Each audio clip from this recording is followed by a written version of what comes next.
Good morning दोस्तों, स्वागत है आपका आज के मुख्य समाचारों में। जी हां दोस्तों, आपको यहां पर देखने को मिलेंगी सुबह से लेकर शाम तक की तमाम बड़ी खबरें, मुख्य समाचार, ब्रेकिंग न्यूज़ अपडेट्स के रूप में। तो दोस्तों, आप सभी लोगों से रिक्वेस्ट है इस वीडियो को ज़्यादा से ज़्यादा लाइक और शेयर करें।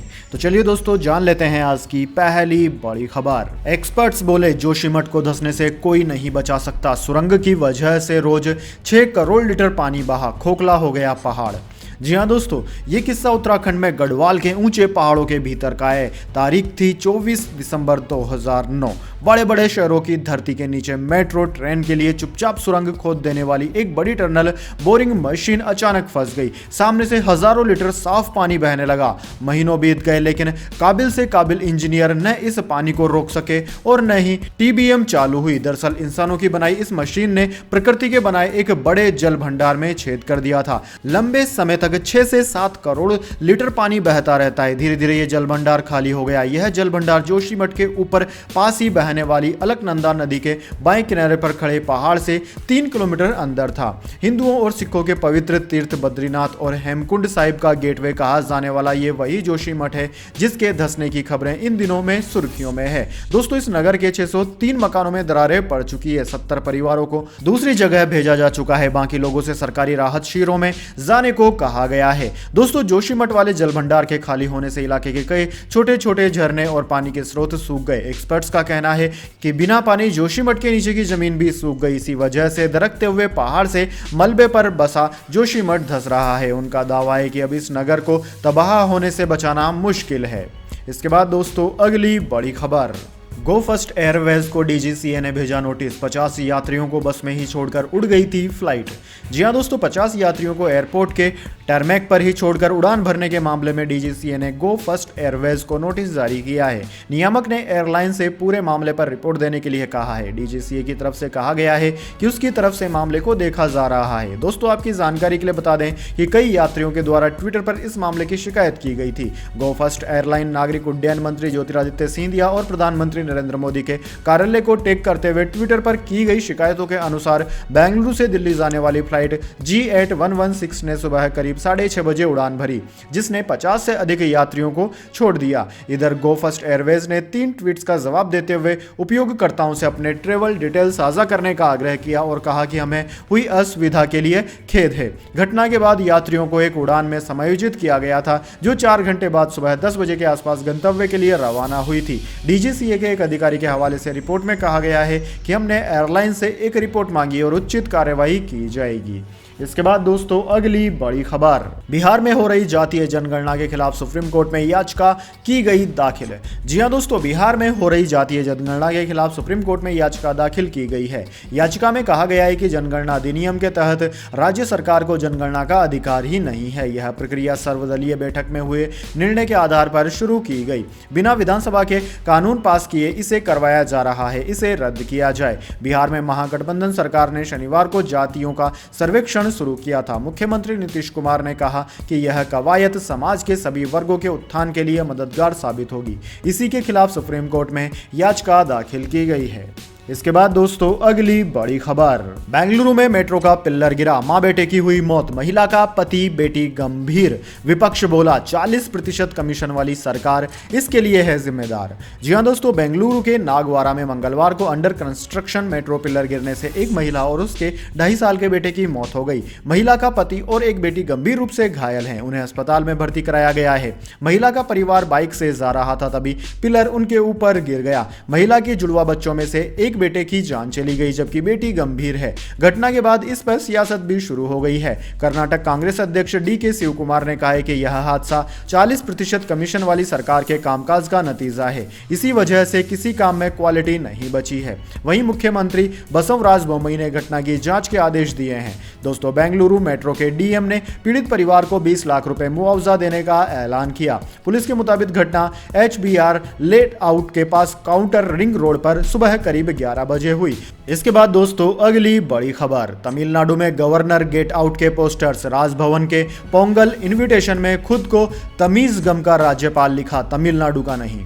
जी हां दोस्तों, तमिलनाडु में राज्यपाल RN रवि का विरोध जारी है। राज्यपाल ने विधानसभा में राज्य का नाम तमीज गम करने की बात कही थी। इसके बाद मंगलवार को डीएमके कार्यकर्ताओं ने चेन्नई में वल्लूवर कोट्टम और अन्ना सलाई में गेट आउट रवि के पोस्टर लगा दिए। शहर के कई हिस्सों में डीएमके कार्यकर्ताओं ने राज्यपाल के खिलाफ नारेबाजी भी की। इधर राजभवन से भेजे गए पोंगल के आमंत्रण पत्र को लेकर भी विवाद शुरू हो गया है। इसमें RN रवि को तमीज गम का राज्यपाल लिखा गया है। CPM सांसद सु वेंकटेश ने ट्विटर व इनविटेशन कार्ड की फोटो पोस्ट कर विरोध जताया है। वहीं कोयम्बटूर में सरकार की सहयोगी TPDK ने राज्यपाल के खिलाफ प्रदर्शन कर नारेबाजी की। वहीं CM MK स्टालिन ने चेन्नई में विधायकों के साथ मीटिंग कर राज्यपाल के खिलाफ कोई भी पोस्टर नहीं लगाने को कहा। साथ ही कहा कि राज्यपाल को लेकर किसी भी तरह की कोई टिप्पणी न की जाए। वहीं दोस्तों DMK ने कहा था कि राज्यपाल सरकार में भाजपा और RSS की विचारधारा न थोपे। कुछ विधायकों ने यह भी कहा कि यह नागालैंड नहीं है, यह प्राउड तमिलनाडु है। वहीं DMK सांसद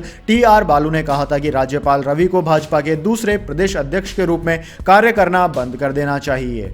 इसके बाद दोस्तों अगली बड़ी खबर, अकेले जेल में शतरंज खेलता रहता है आफ्ताब पूनावाला, अब गर्म कपड़े और लॉ की किताब भी मिलेगी। जी हां दोस्तों, देश के बहुचर्चित श्रद्धा वालकर हत्याकांड का आरोपी आफ्ताब पूनावाला अब कानून की किताबें पढ़ना चाहता है। उसने लॉ की किताबों की डिमांड की है। दिल्ली की एक अदालत ने मंगलवार को आफ्ताब पूनावाला की न्यायिक हिरासत अगले 14 दिन के लिए बढ़ा दी है। तिहाड़ जेल के अधिकारियों ने पढ़ने के लिए कानून की किताबें उपलब्ध कराने की उनकी मांग पर सहमति जताई है। कोर्ट ने अधिकारियों को आफ्ताब को गर्म कपड़े मुहैया करवाने का भी निर्देश दिया है। इससे पहले जेल अधिकारियों ने उसे अमेरिकी उपन्यासकार पॉल थेरॉक्स के travel log the great railway बाजार बाय ट्रेन थ्रू एशिया की एक कॉपी प्रदान की थी, जब आरोपी ने उसे पढ़ने के लिए अंग्रेजी उपन्यास और साहित्य की किताबें देने का अनुरोध किया था। अपने live in partner Shraddha Walker की हत्या करने और उसके शरीर के 35 टुकड़े करने के आरोपी आफ्ताब पूनावाला को जेल नंबर 4 के सेल नंबर 15 में रखा गया है। इसके बाद दोस्तों अगली बड़ी खबर, शराब से हो रहा आंत का कैंसर, WHO का अलर्ट, बताया कितनी पीनी है सुरक्षित। जी हां दोस्तों, शराब के सेवन से आंत के कैंसर का खतरा होता है। यह चेतावनी विश्व स्वास्थ्य संगठन यानी कि WHO ने जारी की है। द लासेंट पब्लिक हेल्थ में WHO के बयान में कहा गया है कि अध्ययनों से पता चला है कि शराब के सेवन से 7 अलग अलग प्रकार के कैंसर का खतरा बढ़ जाता है। WHO ने कहा है कि शराब यानी कि अल्कोहल का कम मात्रा में सेवन भी कैंसर का कारण बन सकता है। जब शराब की खपत की बात आती है तो ऐसी कोई सुरक्षित मात्रा नहीं है जो स्वास्थ्य को प्रभावित न करे। शराब के सेवन से होने वाले दुष्प्रभावों के बारे में जानकारी दी गई है। विश्व स्वास्थ्य संगठन ने द लासेंट पब्लिक हेल्थ में एक बयान प्रकाशित किया। इसमें कहा गया है कि एक ग्लास वाइन या एक पिंट बियर को लेकर लोगों की धारणा चाहे जो हो, लेकिन यह समझना होगा कि पेय चाहे जो भी हो, कैंसर शुरू हो जाएगा। WHO ने कहा है कि शराब पीने के कारण कम से कम 7 प्रकार के कैंसर का कारण उत्पन्न हो जाता है। इसके बाद दोस्तों अगली बड़ी खबर, कैलिफोर्निया में इमरजेंसी, बाइडेन का ऐलान, लोग जल्द छोड़ दें इलाका। आखिर अमेरिका में ऐसा क्या हुआ? जी हां दोस्तों, अमेरिका के सबसे अधिक आबादी वाले राज्य कैलिफोर्निया में इन दिनों बर्फीले तूफान के थपेड़े पड़ रहे हैं। इसे देखते हुए अमेरिकी राष्ट्रपति जो बाइडेन ने राज्य भर में आपातकाल की घोषणा की है। व्हाइट हाउस की ओर से सोमवार देर रात जारी एक बयान के अनुसार बाइडेन ने इस गंभीर बर्फीले तूफान, बाढ़ और भूस्खलन से पैदा हुई आपातकालीन स्थितियों के कारण कैलिफोर्निया के लिए संघीय सहायता का आदेश दिया है। यह आपातकालीन घोषणा होमलैंड सिक्योरिटी और फेडरल इमरजेंसी मैनेजमेंट एजेंसी को सभी आपदा राहत प्रयासों के समन्वय के लिए अधिकृत करेगी। इससे पहले कैलिफोर्निया के गवर्नर गेविन न्यूसोम ने 4 जनवरी को तेज बर्फीले तूफान के कारण पूरे राज्य के लिए आपातकाल की घोषणा की थी, जहां लगभग 4 करोड़ लोगों का घर है। इसके बाद दोस्तों अगली बड़ी खबर, यहाँ स्कूल के मिड डे मील में निकला सांप, उल्टियां करने लगे बच्चे, 30 बच्चे अस्पताल में भर्ती। जी हाँ दोस्तों, पश्चिम बंगाल के वीरभूमि जिले में सोमवार को खाना खाने के बाद कम से कम 30 स्कूली बच्चों को अस्पताल में भर्ती कराया गया। खबर है कि यहाँ परोसे गए मिड डे मील में सांप निकला था और खाना खाने के बाद से ही बच्चों की तबीयत बिगड़ने लगी थी। दोस्तों, अधिकारियों ने बताया कि वीरभूमि जिले के मयूरेश्वर प्रखंड के एक प्राथमिक विद्यालय के करीब 30 छात्र दोपहर भोजन यानी कि मिड डे मील भोजन में परोसा गया खाना खाने के बाद बीमार पड़ गए। भोजन तैयार करने वाले स्कूल के एक कर्मचारी ने भी दावा किया कि दाल से भरे एक कंटेनर में एक सांप मिला था। उन्होंने कहा कि खाना खाने के बाद बच्चों ने उल्टियां करनी शुरू कर दी, जिसके बाद हमें उन्हें रामपुर हार्ट मेडिकल कॉलेज एवं अस्पताल में ले जाना पड़ा। वहीं प्रखंड विकास अधिकारी दीपांजन जाना ने पत्रकारों को बताया कि कई ग्रामीणों की ओर से दोपहर भोजन खाने के बाद बच्चों के बीमार पड़ने की शिकायत मिली। उन्होंने कहा कि मैंने प्राथमिक विद्यालयों के जिला निरीक्षक को सूचित कर दिया है। इसके बाद दोस्तों अगली बड़ी खबर, सेना के खिलाफ ट्वीट केस में बढ़ सकती है शहला रशीद की मुश्किल। दिल्ली के एलजी ने दी मुकदमा चलाने की मंजूरी। जी हां दोस्तों, दिल्ली के उपराज्यपाल वीके सक्सेना ने जेएनयू छात्र संघ की पूर्व उपाध्यक्ष और आईसा की सदस्य शहला राशिद शोरा के खिलाफ विभिन्न समूहों के बीच दुश्मनी को बढ़ावा देने और सद्भाव को बिगाड़ने में लिप्त होने के उद्देश्य से भारतीय सेना के बारे में 2 ट्वीट करने के लिए मुकदमा चलाने की अनुमति प्रदान कर दी है। उक्त अभियोजन स्वीकृति केस एफआईआर नंबर 152/2019 दिनांक 3/9/2019 से संबंधित है। दोस्तों आईपीसी की धारा 153A पीएस स्पेशल सेल नई दिल्ली के तहत अधिवक्ता आलोक श्रीवास्तव द्वारा की गई शिकायत के आधार पर यह दर्ज की गई। दोस्तों आपकी जानकारी के लिए बता दें, यह प्रस्ताव दिल्ली पुलिस द्वारा लाया गया और गृह विभाग GNCTD के द्वारा इसका समर्थन किया गया। इसमें बताया गया है कि 18/8/2019 को कश्मीर निवासी सुश्री शहला राशिद ने भारतीय सेना के बारे में 2 विवादित ट्वीट किए। एनआईए ने सेना के हवाले से उसी दिन शहला के आरोप का खंडन करते हुए ट्वीट किया। भारतीय सेना का कहना है कि शहला राशिद द्वारा लगाए गए आरोप निराधार और झूठे हैं। इस तरह की असत्यापित और फर्जी खबरें सामाजिक तत्वों और संगठनों द्वारा लोगों को भड़काने के लिए फैलाई जाती है। इसके बाद दोस्तों अगली बड़ी खबर, सर्दी बनी मुसीबत, heart attack, high blood pressure, brain stroke से दिल्ली में बढ़ रहे हैं केस। जी हां दोस्तों, इस साल कड़ाके की ठंड की वजह से बड़ी संख्या में लोगों में हार्ट अटैक और ब्रेन स्ट्रोक जैसी समस्याएं पैदा हो रही है। कई लोगों की इनकी वजह से मौत भी हो गई है। दिल्ली में भी high blood pressure, brain stroke और हार्ट अटैक के मामलों में बढ़ोतरी हुई। एक्सपर्ट्स ने कहा है कि स्थिति तब और ज्यादा बिगड़ जाती है जब हृदय से जुड़ी परेशानियों का सामना कर रहे लोग सुबह के समय टहलने के लिए घर से बाहर निकलते हैं। एम्स दिल्ली में कार्डियोलॉजिस्ट के प्रोफेसर डॉक्टर नीतीश नायक ने कहा कि ठंड के मौसम में हार्ट अटैक के मामलों की संख्या बढ़ जाती है। इस साल इन मामलों में तेजी हुई, बढ़ोतरी की वजह भी ठंड ही है। इसके बाद दोस्तों जाने अगली बड़ी खबर, लेकिन उससे पहले मेरी आपसे एक छोटी सी रिक्वेस्ट है। अगर दोस्तों आपको अभी तक हमारी न्यूज़ पसंद आती है तो इसे एक छोटा सा लाइक ज़रूर दे दीजिए, और अगर आपको पसंद नहीं आई है तो बेशक आप डिसलाइक भी कर सकते हैं, लेकिन दोस्तों लाइक और डिसलाइक ज़रूर कीजिए, क्योंकि दोस्तों यही हमारी मेहनत का फल होता है और इसी से हमें पता चलता है कि आपको हमारी वीडियोज़ पसंद आ रही है या नहीं। तो चलिए दोस्तों जान लेते हैं आज की अगली बड़ी खबर। शेयर बाजार में बड़ी गिरावट, सेंसेक्स 632 अंक गिरकर 60,115 पर बंद। टाटा मोटर्स के शेयर में 5% से ज्यादा की तेजी। जी हां दोस्तों, भारतीय शेयर बाजार में हफ्ते के दूसरे कारोबारी दिन यानी कि मंगलवार को गिरावट देखने को मिली। सेंसेक्स 632 अंकों की गिरावट के साथ 60,115 के स्तर पर बंद हुआ। वहीं निफ्टी 187 अंक फिसलकर 17,914 पर आ गया। दोस्तों सेंसेक्स के 30 शेयरों में से 22 में गिरावट रही, वहीं सिर्फ 8 शेयरों में तेजी देखने को मिली। बाजार में इसी गिरावट के बीच टाटा मोटर्स के शेयर में 5.92% की तेजी देखने को मिली। इस तेजी के साथ कंपनी का शेयर 23 रुपए की बढ़त के साथ 412 रुपए पर पहुंच गया। दोस्तों टाटा मोटर्स के शेयर में यह तेजी कंपनी के दिसंबर तिमाही के सेल्स रिजल्ट आने के बाद आई है। कंपनी की ग्लोबल सेल्स में 13% की बढ़ोतरी हुई, वहीं JLR के होलसेल नंबर में भी 15% की तेजी आई है। दोस्तों टाटा मोटर्स के अलावा Apollo hospital, Hindalco power grid, Divi's lab, IndusInd bank और टाटा स्टील समेत निफ्टी 50 के 17 शेयरों में तेजी रही। वहीं Adani enterprises, Bharti Airtel, Eicher motor, Adani ports, SBI, HDFC bank, UltraTech cement समेत निफ्टी के 33 शेयरों में गिरावट देखने को मिली है। इसके बाद दोस्तों अगली बड़ी खबर, किसानों की बल्ले बल्ले, राजस्थान में अब सरकार उपलब्ध कराएगी किराए पर कृषि यंत्र। जी हां दोस्तों, किसानों को कम दरों पर बेहतर गुणवत्ता वाली कृषि उपज पैदा करने के लिए राजस्थान सरकार की ओर से क्रय विक्रय सहकारी समितियों, ग्राम सेवा सहकारी समितियां और कृषक उत्पाद संगठन पर कस्टम हायरिंग केंद्र स्थापित किए गए हैं। कृषि विभाग द्वारा स्थापित इन कस्टम हायरिंग केंद्रों पर अच्छी खेतीबाड़ी और बागवानी के लिए उन्नत बीज, खाद और सिंचाई के साथ साथ आधुनिक कृषि यंत्र भी किसानों को किराए पर उपलब्ध कराए जा रहे हैं। कृषि में यंत्रीकरण से उत्पादन एवं उत्पादकता दोनों में बढ़ोतरी के लिए आर्थिक रूप से कमजोर लघु एवं सीमांत कृषकों के लिए कस्टम हायरिंग सेंटरों पर बेहद कम किराए पर उन्नत एवं महंगे कृषि उपकरण उपलब्ध हैं। कस्टम हायरिंग केंद्रों को कृषि विभाग द्वारा सहकारिता के माध्यम से कृषि यंत्रों की खरीद के लिए 8 लाख रुपए तक की वित्तीय सहायता के रूप में अनुदान दिया जाता है। दोस्तों इन यंत्रों कीमतों पर tractor, thresher, rotavator, reaper, seed cum fertiliser, drill जैसे उन्नत कृषि यंत्रों की खरीद की जाती है। इसके बाद दोस्तों जान लेते हैं अगली बड़ी खबर। एलन मस्क पर्सनल वेल्थ, 180 अरब डॉलर गंवाने वाले दुनिया के पहले शख्स बने Elon Musk. Guinness world record में दर्ज हो गया है नाम। जी हाँ दोस्तों, टेस्ला के शेयर में भारी गिरावट के बाद उसके प्रमुख एलन मस्क के संपत्ति में बड़ी सेंध लगी है। टेस्ला के शेयर में इस गिरावट के बाद निजी संपत्ति गंवाने के मामले में एलन मस्क ने विश्व रिकॉर्ड बना डाला है, जिसके बाद उनका नाम गिनीज वर्ल्ड रिकॉर्ड में शामिल हो गया है। एलन मस्क ने बीते एक साल में 100 अरब डॉलर की संपत्ति गंवाई। फोर्ब्स मैगजीन के मुताबिक 2021 में एलन मस्क की संपत्ति 320 अरब डॉलर हुआ करती थी, जो जनवरी 2023 में घटकर केवल 138 अरब डॉलर रह गई है। इतने कम समय में संपत्ति गंवाने के मामले में एलन मस्क ने 22 साल पुराना रिकॉर्ड तोड़ दिया। अब तक ये रिकॉर्ड जापान के टेक निवेशक मासायोशी सन के नाम था, जिन्होंने 58.6 अरब डॉलर की संपत्ति 2000 में गंवाई थी, लेकिन अब एलन मस्क ने ये रिकॉर्ड अपने नाम कर लिया है। इसके बाद दोस्तों अगली बड़ी खबर। बेशरम रंग पर विवादों में घिरी पठान का ट्रेलर हुआ रिलीज। भगवा बिकनी में नहीं नजर आई दीपिका, विवादित गाना भी नहीं। जी हाँ दोस्तों, बेशरम रंग गाने और उसमें दीपिका पादुकोण के कपड़ों को लेकर विवादों में घिरी फिल्म पठान का ट्रेलर रिलीज हो गया है। शाहरुख खान की इस मेगा बजट मूवी का ट्रेलर मंगलवार सुबह सभी सोशल मीडिया प्लेटफॉर्म पर एक साथ रिलीज हुआ। पठान के ट्रेलर में शाहरुख खान और जॉन इब्राहिम के एक्शन सीन है, लेकिन इसमें विवाद की वजह बने बेशरम रंग गाने को नहीं दिखाया गया है। कुछ समय पहले इसका टीजर रिलीज हुआ था, जिसे फैंस ने खूब पसंद किया था। दोस्तों ट्रेलर में शाहरुख खान का दमदार अवतार देखने को मिला है।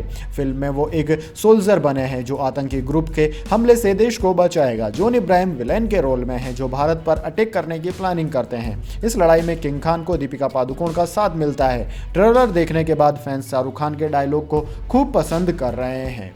इसके बाद दोस्तों अगली बड़ी खबर। ऑस्कर में बेस्ट एक्टर के लिए शॉर्ट लिस्ट हुए the Kashmir files actor Anupam Kher. Film ने भी किया क्वालिफाई। जी हाँ दोस्तों, पिछले साल की superhit film the Kashmir files Oscar को लेकर चर्चा में आ गई है। फिल्म डायरेक्टर विवेक अग्निहोत्री की फिल्म द कश्मीर फाइल्स को ऑस्कर 2023 के लिए शॉर्ट लिस्ट किया जा चुका है। ऐसे में ऑस्कर के लिए शॉर्ट लिस्ट किए जाने के बाद अब फिल्म के लीड एक्टर अनुपम खेर का रिएक्शन सामने आया है। दोस्तों आपकी जानकारी के लिए बता दें, इस इंटरनेशनल अवार्ड्स के लिए अनुपम भी बेस्ट एक्टर कैटेगरी में शॉर्ट लिस्ट किए गए हैं। अनुपम खेर ने अपने ऑफिशियल ट्विटर हैंडल पर ट्वीट करते हुए लिखा कि एक फिल्म के रूप में द कश्मीर फाइल्स को ऑस्कर 2023 के लिए बेस्ट फिल्म और बेस्ट एक्टर की कैटेगरी में चुने जाने पर बहुत खुशी हो रही है। इसके बाद दोस्तों अगली बड़ी खबर। इंदौर में भड़के एनआरआई, सीएम शिवराज को भरे मंच से मांगनी पड़ी माफी। जी हां दोस्तों, इंदौर में हो रहे 17वें प्रवासी भारतीय सम्मेलन में दूसरे दिन भारी हंगामा हो रहा है। पीएम मोदी के संबोधन सुनने के लिए प्रवासी जब कार्यक्रम स्थल पर बड़ी संख्या में जमा हुए तो उन्हें मुख्य हॉल में प्रवेश नहीं दिया गया। कहा गया कि मुख्य हॉल फुल हो चुका है, अंदर जगह नहीं है। दरअसल इंदौर के ब्रिलियंट कन्वेंशन सेंटर के मुख्य हॉल में जहां मोदी द्वारा प्रवासी भारतीयों को संबोधित किया जाना था, जिसे सुनने के लिए करीब 70 देश से 3200 प्रवासी भारतीय आए हुए थे, लेकिन उन्हें मुख्य हॉल में प्रवेश ही नहीं दिया गया, वहीं रोक लिया गया। इससे प्रवासी भारतीय नाराज हुए और जमकर अपनी भड़ास निकाली। उसी दौरान भगदड़ जैसी स्थिति बन गई। पुलिस ने कुछ एनआरआई को हॉल में प्रवेश करने की अनुमति देने के लिए आंशिक रूप से एक गेट खोला, जिसमें कुछ को चोट लग गई और चीखें भी सुनाई दी। इसके बाद वहां के मुख्यमंत्री ने सभी एनआरआई से माफी मांगी। इसके बाद दोस्तों अगली बड़ी खबर। पाकिस्तान के पास बचा है सिर्फ 3 हफ्ते का पैसा, क्या मुस्लिम भाईचारे के नाम पर पाक को फिर डूबने से बचा लेगा सऊदी अरब? जी हां दोस्तों, पाकिस्तान एक बार फिर भारी मुसीबत में है। महंगाई 25% की रफ्तार से बढ़ रही है। विदेशी मुद्रा भंडार महज 41,000 करोड़ ही बचा है, जिससे सिर्फ 3 हफ्ते का इंपोर्ट बिल चुकाया जा सकता है। पिछले 8 सालों में सबसे यह कम है। इस मुश्किल घड़ी में पाकिस्तान की उम्मीद भरी नजरें IMF, चीन और सऊदी अरब की तरफ ही टिकी हुई है। 5 जनवरी 2023 को द गार्जियन में लिखे एक लेख में पाकिस्तान के प्रधानमंत्री शहबाज शरीफ ने दुनिया भर के देशों से मदद की अपील की है। पाकिस्तान के विदेश मंत्री इशाक डार ने भी प्रेस कॉन्फ्रेंस में बताया कि सऊदी अरब से कुछ दिनों में पैसे मिलेंगे। इसके ठीक बाद मंगलवार को सऊदी के क्राउन प्रिंस मोहम्मद बिन सलमान ने पाकिस्तान में 10 अरब डॉलर के निवेश पर विचार करने के लिए कहा है। इसके बाद दोस्तों अगली बड़ी खबर। जोशीमठ में सारी खतरनाक इमारतों को तुरंत गिराए, लोगों को सुरक्षित स्थान पर पहुंचाए, कैबिनेट सचिव का अहम निर्देश। जी हां दोस्तों, उत्तराखंड में मुसीबतों का पहाड़ खड़ा हो गया है। धर्म नगरी जोशीमठ के बाद अब कर्णप्रयाग, टेहरी झील का एरिया और उत्तरकाशी में भी दरारें आने की घटना सामने आई है। कर्णप्रयाग के स्थानीय लोगों ने बताया कि वहां 2 साल पहले से दरारें आ रही थी, लेकिन पिछले कुछ दिनों में यह घटनाएं काफी बढ़ गई है। इससे स्थानीय लोगों में दहशत है। टेहरी झील से लगते इलाकों में स्थित कुछ घरों में भी दरारें आ गई। दोस्तों, बताया जाता है कि प्रस्तावित लोग प्रभावित घरों को छोड़कर जा चुके हैं। इसके अलावा उत्तरकाशी में भी खेतों में दरारें आ गई हैं। दूसरी तरफ उत्तराखंड के मुख्यमंत्री पुष्करदम धामी ने कहा है कि मकानों को लेकर दीर्घकालीन योजनाएं बनाई जा रही है। कई केंद्रीय संस्थानों के विशेषज्ञ मौके पर मौजूद हैं और जोशीमठ में संकट का आकलन कर रहे हैं। उन्होंने बताया कि प्रधानमंत्री नरेंद्र मोदी की चिंता जान माल की रक्षा को लेकर है। तो दोस्तों, यह थी आज की तमाम बड़ी खबरें। अब दोस्तों बारी आती है आज के माइंड क्विज क्वेश्चन की। जी हां दोस्तों, एक आसान से सवाल का जवाब देकर आप जीत सकते हैं एक अमेजिंग सरप्राइज गिफ्ट हमारे यूट्यूब चैनल की ओर से। तो दोस्तों, आज का सवाल आपकी स्क्रीन पर आ चुका है। भारत की पहली महिला मुख्यमंत्री कौन थी? जी हां दोस्तों, अगर आप जानते हैं किसी भी राज्य की पहली भारतीय महिला मुख्यमंत्री का नाम, तो जल्दी से कमेंट बॉक्स में लिख दीजिए। अगर दोस्तों आपका जवाब होता है एकदम सही और आप चुन जाते हैं लकी विजेता के रूप में, तो आपको मिल सकता है एक अमेजिंग सरप्राइज गिफ्ट हमारे यूट्यूब चैनल की ओर से। तो दोस्तों, जल्दी से अपना उत्तर कमेंट बॉक्स में लिख दीजिए, वीडियो को लाइक कर लीजिए, चैनल को सब्सक्राइब करके बेल आइकन भी दबा लीजिए। धन्यवाद। वंदे मातरम। जय हिंद, जय भारत।